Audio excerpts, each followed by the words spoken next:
Il est 13h. Bonjour à tous. Merci de votre attention. Voici les titres à l'œil de l'actualité ce dimanche.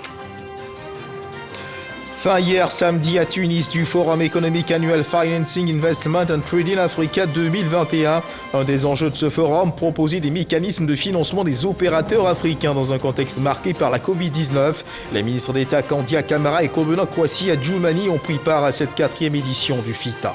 Nous sommes aujourd'hui le dimanche 27 juin, journée internationale des micro et petites et moyennes entreprises. Les mesures d'aide à ces micro, petites et moyennes entreprises en période de Covid-19, bilan et perspectives. C'est autour de ce thème que se tient cette célébration.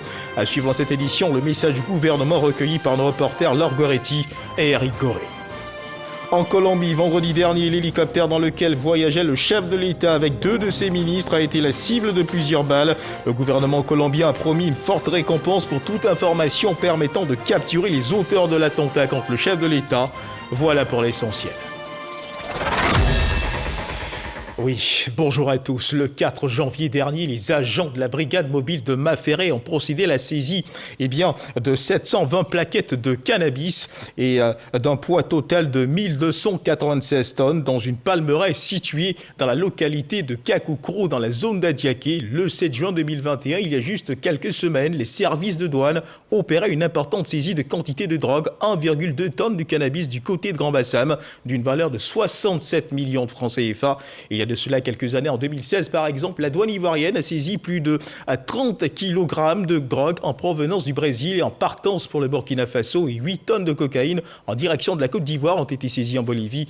Une réalité qui illustre bien que la Côte d'Ivoire est devenue une zone de transit de drogue à cause de sa position géographique. Ces exemples ne sont que quelques-uns parmi tant d'autres. Fort heureusement, les autorités veillent à la lutte contre la drogue, et cette lutte contre la drogue s'intensifie. Vous l'avez certainement compris, mesdames et messieurs, nous parlerons de lutte contre la drogue, des avancées de la Côte d'Ivoire dans ce magazine de 13h avec notre invité, M. Kouma Yao Ronsard d'Oncor. Bonsoir, M. Kouma. Bonsoir, M. Guivet. Et merci d'être avec nous sur ce plateau. C'est nous qui vous remercions de nous accueillir sur ce plateau. Et je vous retrouve dans une demi-heure, mais avant, parlons économie, direction Tunis, où s'est achevé hier samedi le Forum économique annuel Financing, Investment and Trading Africa 2021. Un forum qui avait plusieurs enjeux, entre autres de proposer des mécanismes de financement des opérateurs africains dans un contexte marqué par la Covid-19, promouvoir les investissements et les échanges commerciaux intra-africains avec pour objectif de faciliter les échanges entre le Nord et l'Afrique subsaharienne. 2 ministres ivoiriens représentaient la Côte d'Ivoire à cette 4e édition du FITA, les ministres d'État Kandia Camara et Kobena Kwasi Adjoumani. Michel Digré. Plus de 1000 opérateurs économiques et 9 ministres d'Afrique subsaharienne, c'est le challenge relevé par les organisateurs du Forum économique FITA. En Tunisie, l'État de Côte d'Ivoire est représenté par 2 ministres, Kandia Camara et Kobena Kwasi Adjoumani, ainsi qu'une forte délégation d'hommes d'affaires ivoiriens. À l'ouverture des travaux, la ministre des Affaires étrangères, Kandia Camara, a rappelé les enjeux de la zone de libre-échange africain, ZLECAf, qui devrait contribuer à faire progresser la transformation structurelle de nos économies et à remodeler les marchés régionaux. Si nous parvenons à atteindre les objectifs de la ZLECAf, qui sont déjà bien définis, cela pourrait permettre à nos pays de sortir 30 millions de personnes de l'extrême pauvreté et d'augmenter les revenus de 68 millions d'autres bénéficiaires qui vivent avec moins de 5,50 $ par jour. Les objectifs de croissance solidaire et inclusive auxquels nous aspirons ne seront pas atteints si les entreprises africaines ne parviennent pas à tirer pleinement profit des opportunités en termes de commerce et d'investissement. Kandia Camara a par ailleurs invité les opérateurs économiques tunisiens à s'impliquer dans la mise en œuvre des projets structurants inscrits dans le cadre du Plan national de développement 2021-2025. L'enjeu de ce forum étant de promouvoir les investissements et les échanges commerciaux intra-africains afin de faciliter la coopération entre le Nord et l'Afrique subsaharienne. Un rapport sur la transformation structurelle de la Côte d'Ivoire, transformation axée sur les politiques en matière d'emploi, de production économique et sociale, a été présenté au cours d'un atelier. Rapport établi sous la supervision du ministère du Plan du Développement par la Commission économique des Nations Unies pour l'Afrique, le CEA. Cette étude, qui devait être conclue en 2019, a été restituée vendredi dernier. C'était en présence du représentant de la ministre du Plan et du Développement, Kabani Allé, de la directrice du bureau sous-régional de la CEA, Afrique de l'Ouest, Franck Quadio. La transformation structurelle de l'économie ivoirienne au centre de réflexion. Comment réadapter les activités économiques des secteurs à productivité faible vers des secteurs à valeur ajoutée. C'est le sens de cette rencontre. Il s'agit de présenter le rapport de la Commission économique des Nations Unies pour l'Afrique CEA sur la transformation structurelle de la Côte d'Ivoire, portant sur l'emploi, la production, l'économie et le social, entre autres. On l'a vu dans le rapport, la Côte d'Ivoire a fait des bonds en avant en termes d'investissement, en termes de transformation structurelle. Mais c'est un peu lent, parce que la transformation structurelle en tant que telle, c'est un processus lent. C'est un processus itératif qui demande énormément, qui demande la création de valeur ajoutée, qui demande l'intégration d'autres chaînons de production, qui demande le renforcement du capital humain, qui demande l'adoption de la technologie assez élevée. Donc voilà, grosso modo, c'est pourquoi nous sommes là. En tant que CEA. Ce rapport appelé STEPS Côte d'Ivoire est donc décortiqué. La méthode utilisée, les résultats et leur interprétation. Placé sous la supervision du ministère du Plan et du Développement, il est jugé d'un apport important par le directeur de cabinet représentant la ministre, Kabani Allé. Et cela appelle à des réformes importantes pour pouvoir y arriver, notamment dans les secteurs de l'éducation, dans les secteurs de la santé, mais surtout ce qu'on peut relever au niveau de la production, c'est surtout de mettre le système de production à un niveau qui nous permet de générer beaucoup plus de la valeur à travers la transformation des matières premières. Et cela également peut nous permettre d'intégrer les chaînes de valeur mondiales et également créer des emplois décents et renforcer la croissance inclusive. Parvenir à un développement équitable et durable grâce à une transformation structurelle harmonieuse pour les États des pays africains, c'est l'ambition de la CEA. Et pour le cas de la Côte d'Ivoire, le rapport aurait dû être disponible depuis 2019. Coronavirus oblige, il a été présenté 2 années plus tard.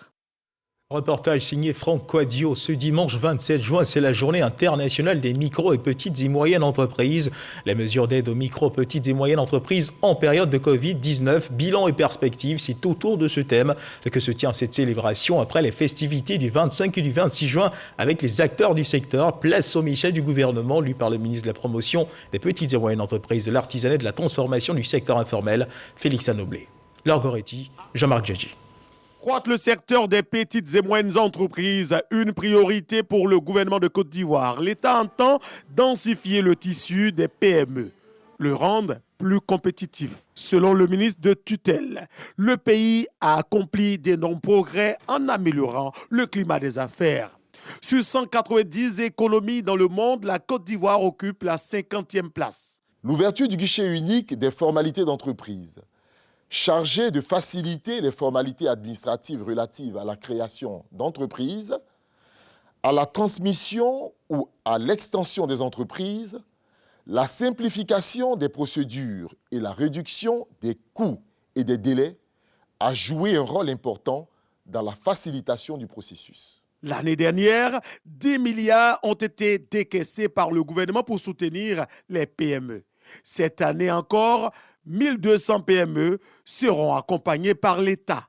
Outre ces mesures générales en faveur des PME, le gouvernement, face à la pandémie à coronavirus Covid-19, a pris différentes mesures administratives et sociales et mis en place différents fonds, dont le Fonds de soutien aux PME, le FSPME, et le Fonds d'appui au secteur informel, le FASI, en vue de préserver les outils de production et les emplois. Poursuivant, le ministre Félix Anoblé fait savoir qu'en Côte d'Ivoire, le plan national de développement PND 2020-2025 identifie clairement les investissements privés comme un relais de croissance fondamentale pour l'atteinte de ces objectifs.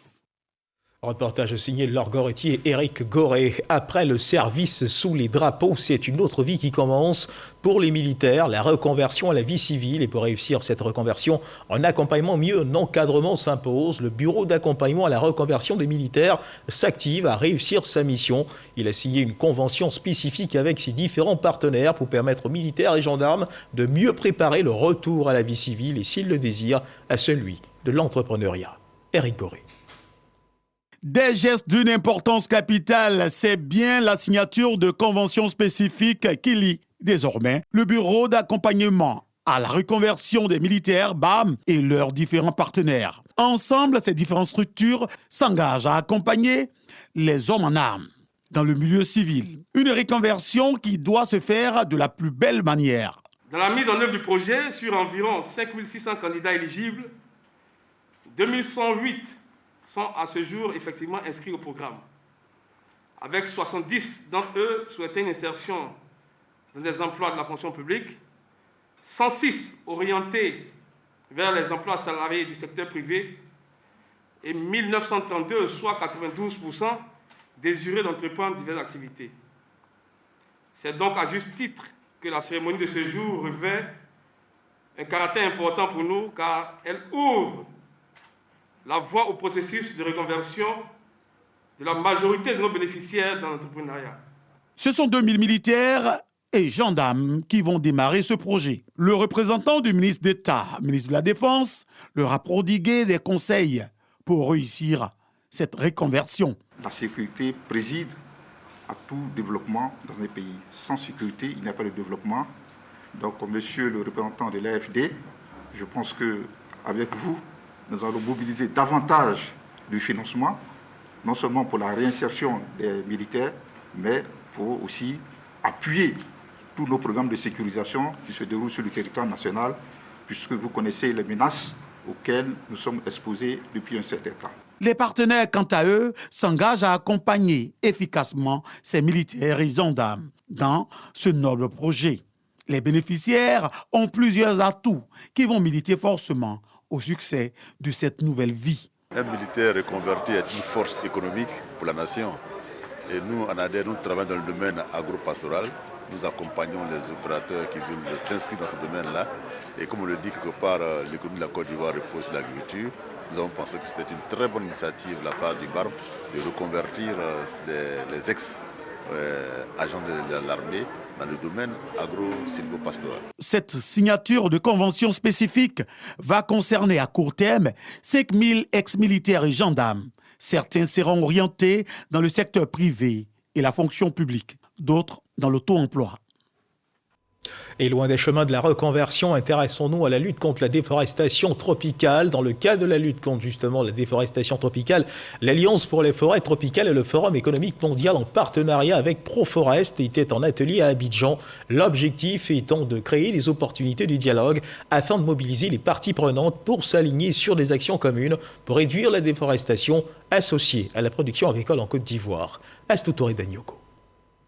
La Côte d'Ivoire possédait de vastes superficies forestières avec plus de 16 millions d'hectares de forêt. Un couvert forestier réduit dans le pays jusqu'à seulement 3,4 millions d'hectares au cours des dernières années, selon le Bureau national d'études techniques et de développement BNET. Tout s'organise donc par les parties prenantes pour trouver des solutions à cette disparition forestière.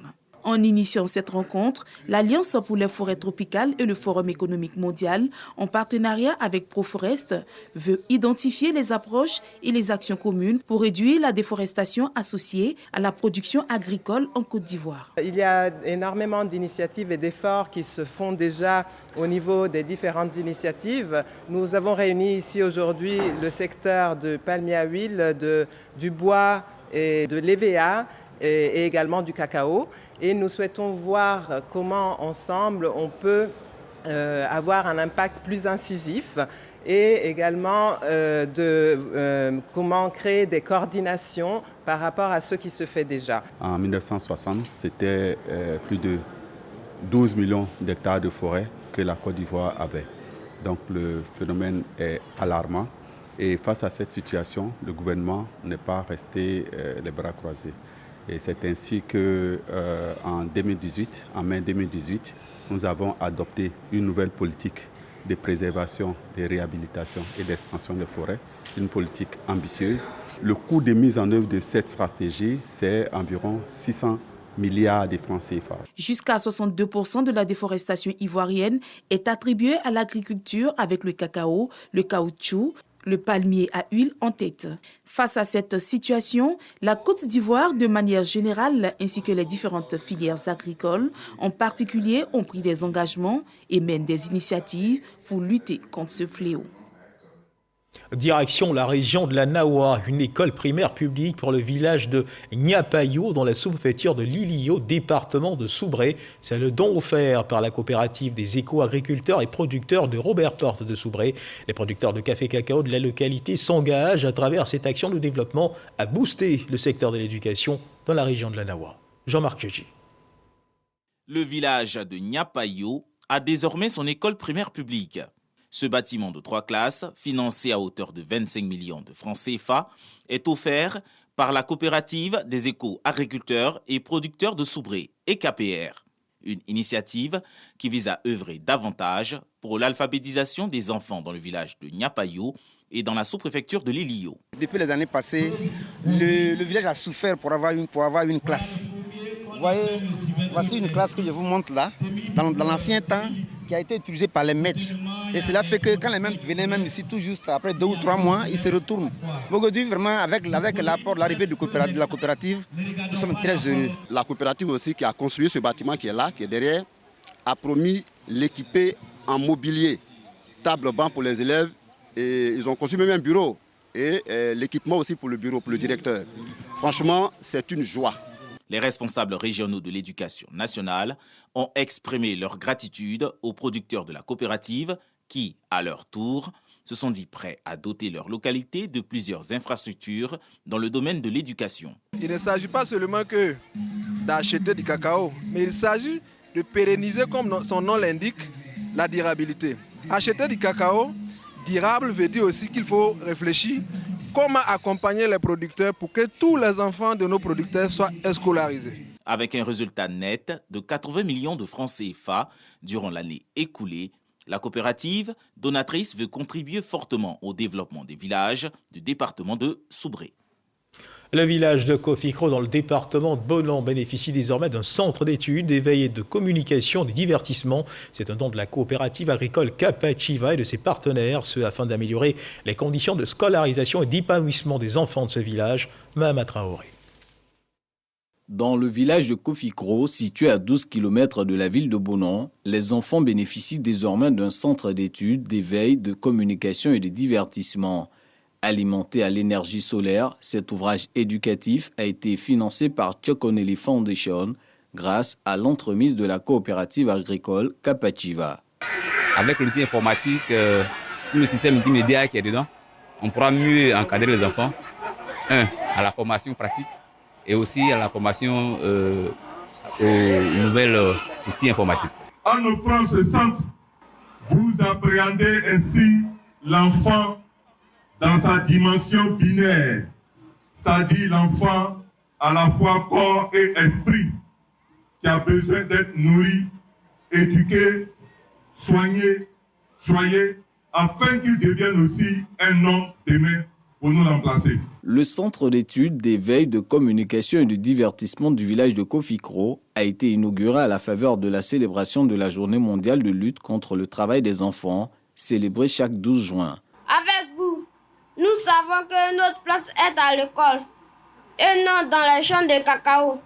C'est bien, mais nous voulons davantage d'actions concrètes pour nous maintenir à l'école dans de meilleures conditions.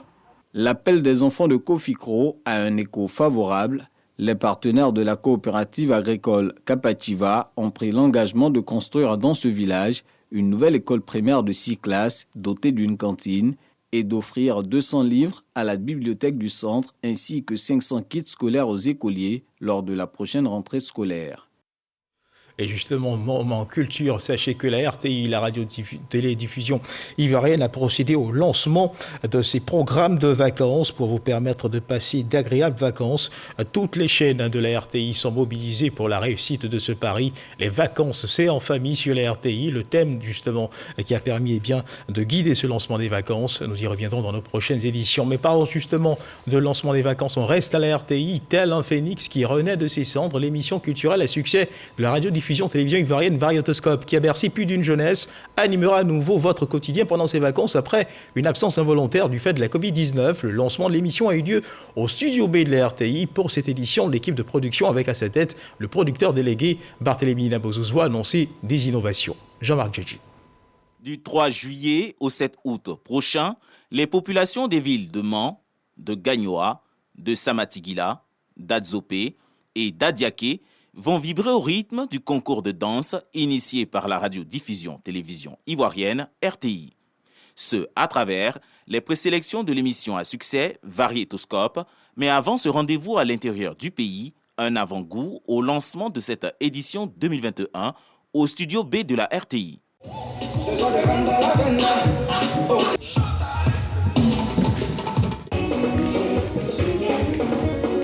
Barthélémy Nabozouzoua, producteur délégué de Variétoscope, a montré l'importance de cette émission pour la jeunesse ivoirienne, non sans avouer sa volonté d'accompagner la nouvelle génération.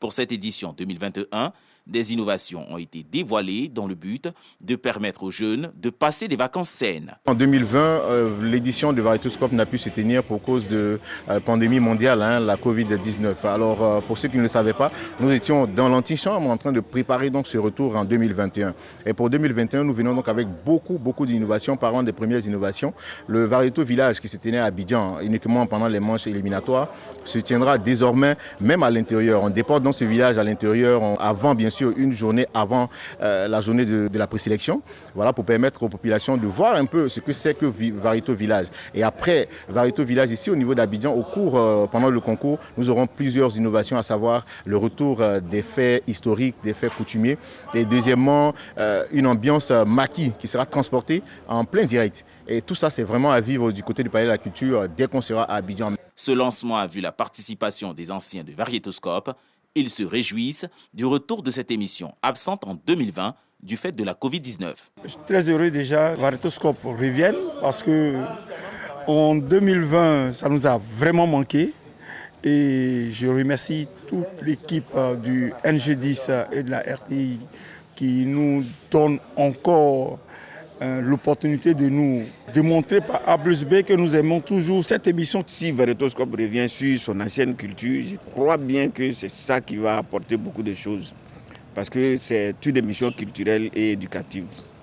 Je veux, ailleurs comme d'ici, dire aux gens que Variétoscope, c'est une émission qu'il faut vraiment suivre, que les enfants s'accrochent et que les gens s'impliquent. C'est une émission qui nous apprend beaucoup de choses. Cette année, les phases finales des éliminatoires vont se tenir aux dates suivantes.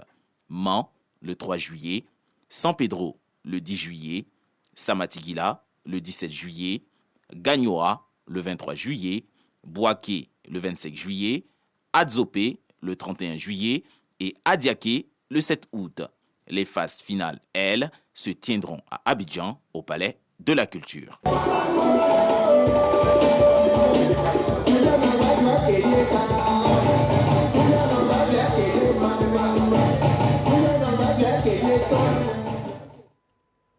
Voilà, bon retour donc à l'une des émissions cultes de la RTI. On continue de parler de culture. La 5e édition de la Semaine du Kroubi a démarré depuis lundi 21 juin dernier. Cet événement culturel, qui est l'un des plus importants de la région du Zanzan, est un véritable creuset de valorisation du potentiel culturel et touristique de cette région.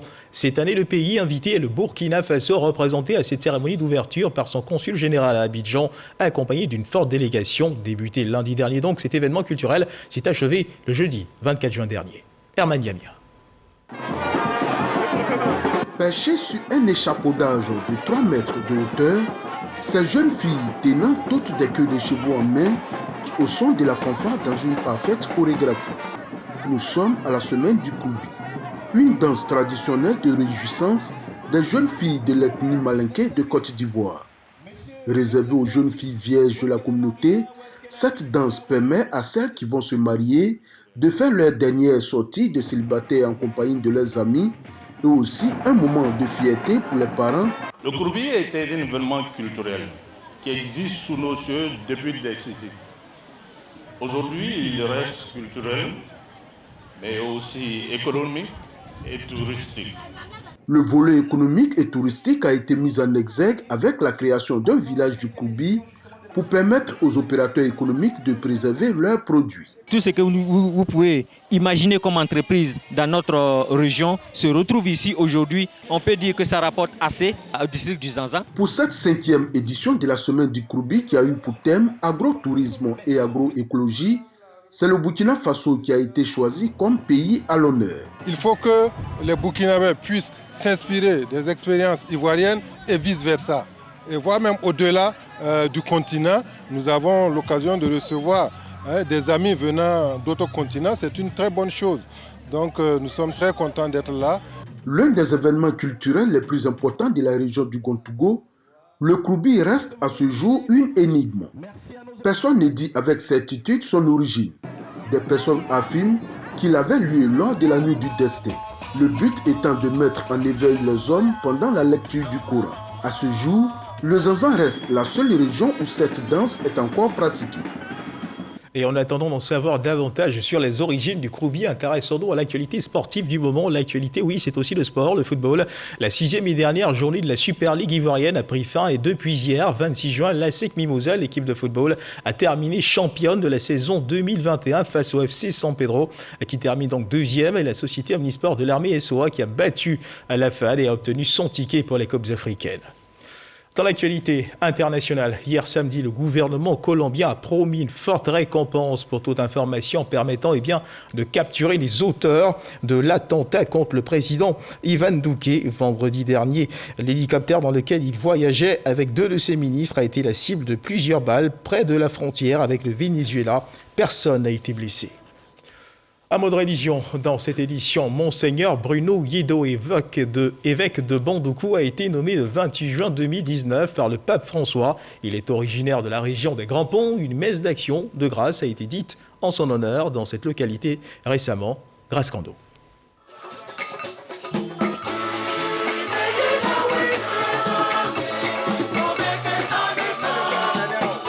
Messe d'action de grâce de Monseigneur Bruno Yedo Esso, évêque du diocèse de Bandoukou, mais fils de la région des Grands Ponts. Célébration qui a réuni des fidèles venus des 15 diocèses de Côte d'Ivoire.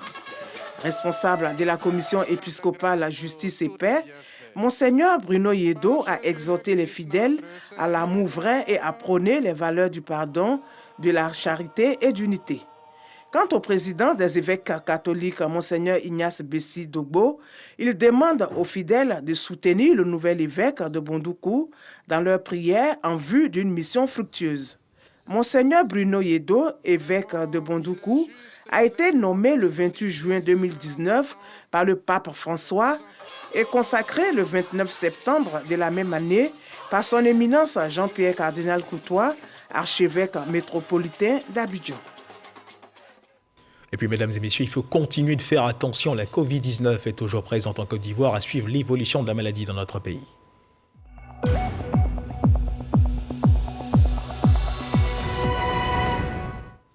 Le ministère de la Santé, de l'Hygiène publique et de la couverture maladie universelle a enregistré hier samedi, à 26 juin 2021, 39 nouveaux cas de Covid-19 sur 2433 échantillons prélevés, soit 1,6% de cas positifs, à 34 guéris et 0 décès. À la date du 26 juin 2021, la Côte d'Ivoire, notre pays, compte donc à 48 176 cas confirmés, dont 47 749 personnes guéries, 311 décès et 116 cas actifs. Le nombre total d'échantillons est de 701 511. Le 25 juin, 1947 doses de vaccins contre la Covid-19 ont été administrées, soit un total de 742 338 doses administrées.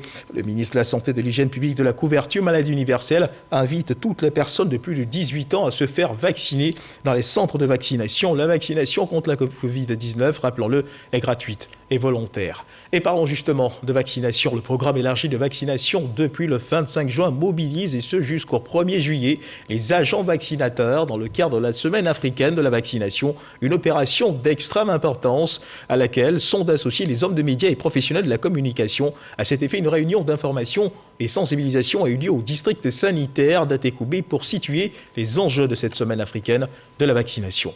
Eugène Atoubé. Les journalistes et professionnels des médias sont appelés à faire un large écho des activités menées par les districts sanitaires dans le cadre de la Semaine africaine de la vaccination. Une porte déjà ouverte, mais professeur Ekra Daniel, directeur coordonnateur du programme élargi de vaccination, espère de la meilleure collaboration possible en termes de communication de masse et de mobilisation de la communauté pour accompagner la structure dans sa mission. Aujourd'hui, nous tournons autour de 85% de couverture vaccinale pour nos principaux antigènes, mais notre objectif, c'est de faire 95% de couverture. Et c'est pour ça que nous mobilisons pour que les quelques enfants qui n'ont pas pu être vaccinés, les parents les amènent dans les centres de santé pour être vaccinés.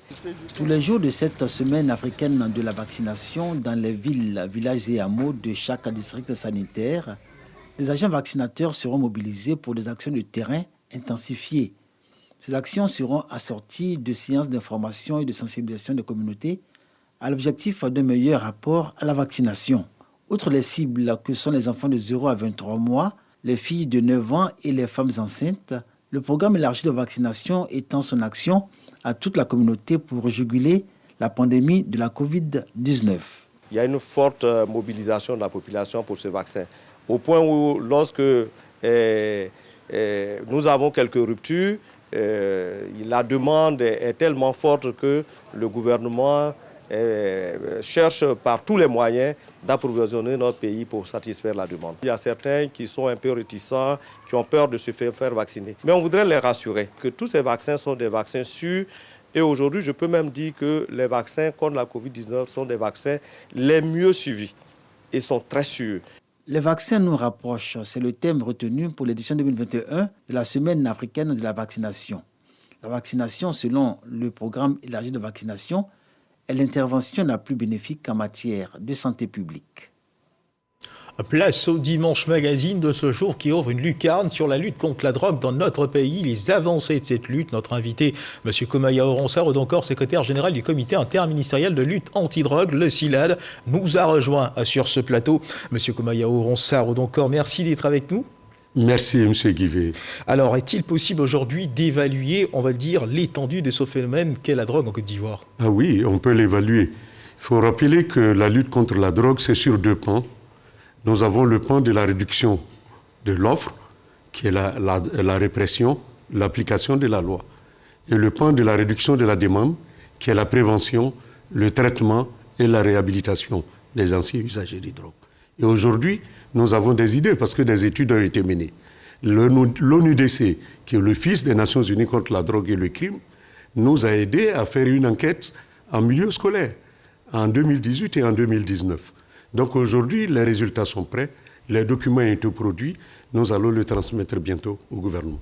Alors, l'on note des saisies opérées ça et là, quelques actions sporadiques donc enregistrées, mais de façon concrète, les lignes ont-elles véritablement bougé au point de troubler le sommeil des trafiquants de drogue en Côte d'Ivoire? Mais oui, les lignes ont véritablement bougé, parce qu'aujourd'hui, vous avez des structures de lutte contre la drogue dans toutes les unités, dans toutes les forces de défense et de sécurité. À la police nationale, vous avez la DPSD, et en interagence, vous avez l'UTC, qui est l'unité de lutte contre la criminalité transnationale organisée. Quand je dis interagence, dans cette agence, on a des policiers, des douaniers, des gendarmes, des agents des eaux et forêts, la police maritime et tout ça. À l'aéroport, nous avons une cellule spécialisée aussi, qui est la CAT, qui est la cellule aéroportière anti-trafic. Là aussi, c'est une cellule interagence, douane, gendarmerie, police et tout ça. Et de l'autre côté, vous avez la douane qui a ses structures de lutte contre la drogue, à l'instar des autres forces. La gendarmerie aussi a une unité de lutte, les eaux et forêts ont une unité de lutte. Donc aujourd'hui, de manière tout azimut, la lutte est faite pour créer effectivement des problèmes aux trafiquants.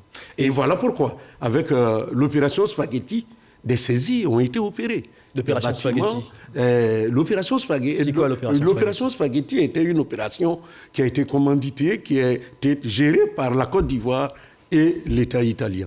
Et cela a permis de démanteler un vaste réseau de trafiquants en Côte d'Ivoire. D'accord. Et vous êtes le secrétaire général du comité interministériel de lutte antidrogue, le CILAD. Quelles sont les missions précises du CILAD? Les missions précises du CILAD, c'est de coordonner les actions de toutes les administrations impliquées dans la lutte contre la drogue.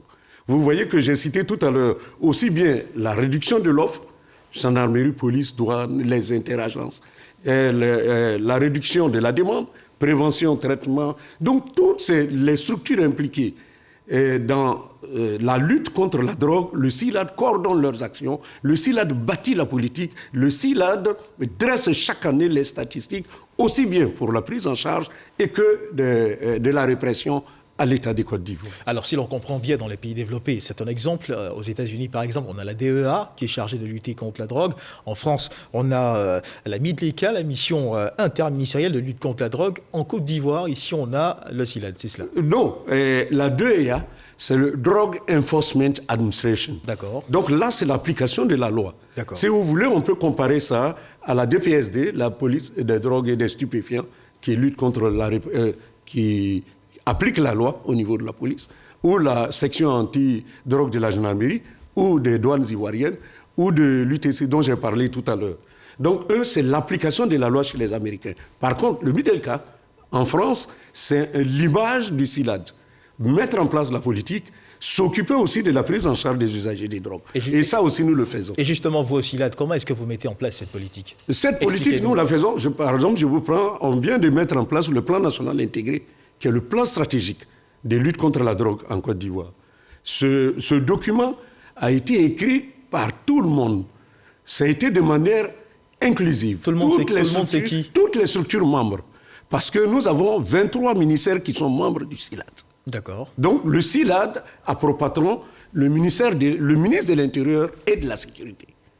C'est-à-dire le général Vangodo est le président du CILAD. Donc les autres membres du gouvernement, dont leur ministère, ont des points focaux qui sont au CILAD. Quand nous avons un travail à faire, nous les invitons à se joindre à nous. Nous gérons le secrétariat général du CILAD, mais le CILAD, dans son fonctionnement, prend en compte toutes ces structures-là pour pouvoir mettre en place la politique, la stratégie nationale que nous appelons le plan national intégré. Je voudrais en profiter d'ailleurs pour remercier les Nations Unies qui nous ont accompagnés, qui nous ont aidés à mettre en place ce plan national intégré.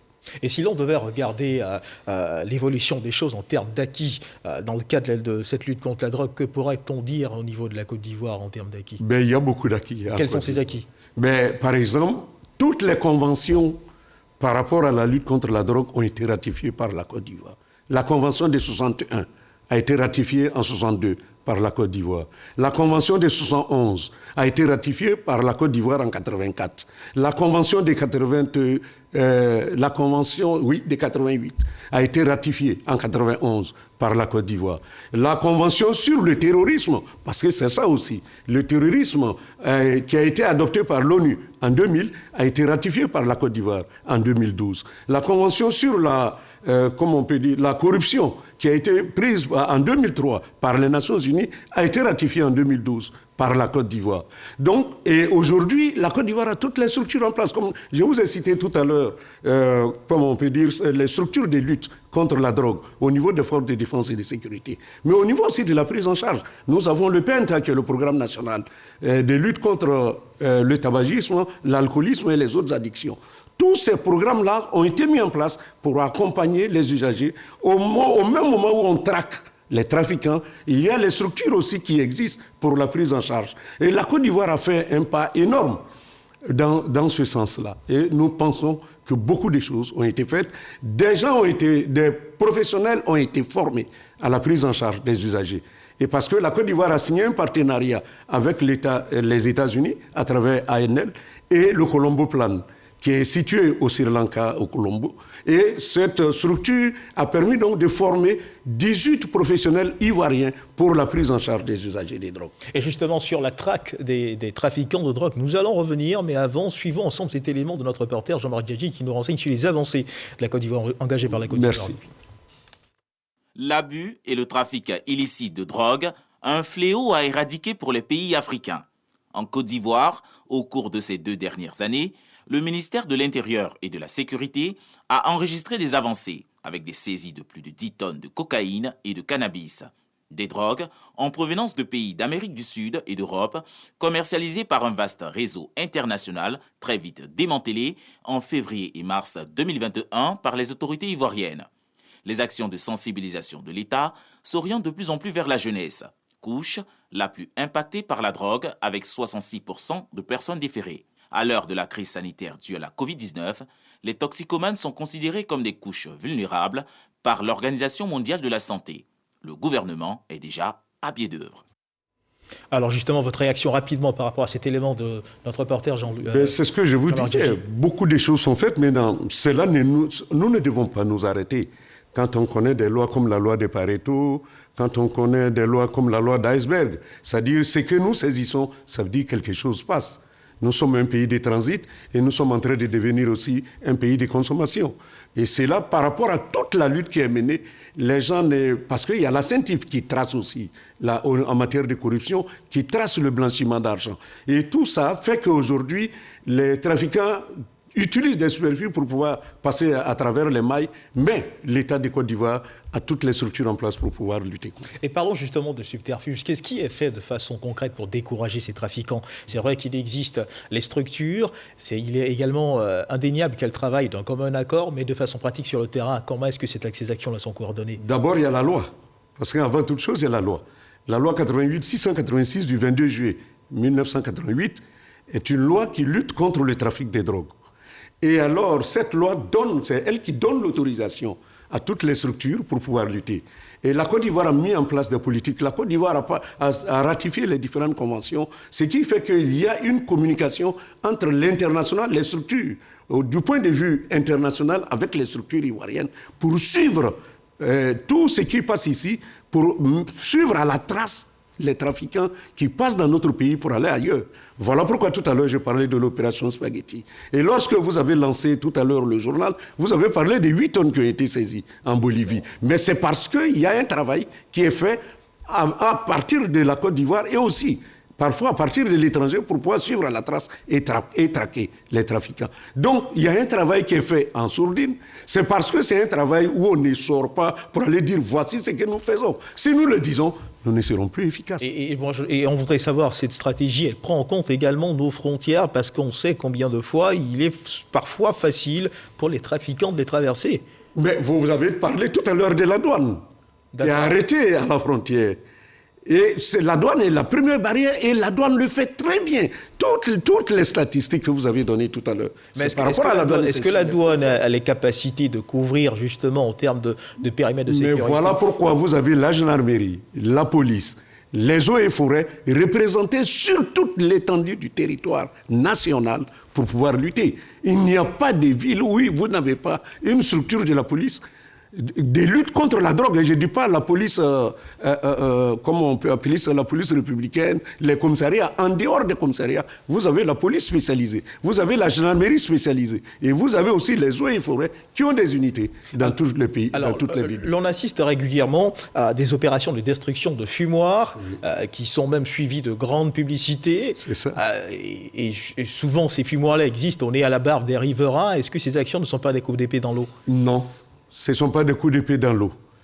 Parce qu'il faut dire qu'un fumoir... On détruit un fumoir ici. Non, le problème c'est qu'un fumoir c'est quoi? Un fumoir peut être un lieu ouvert, ça peut être un lieu semi-clos, comme un lieu clos.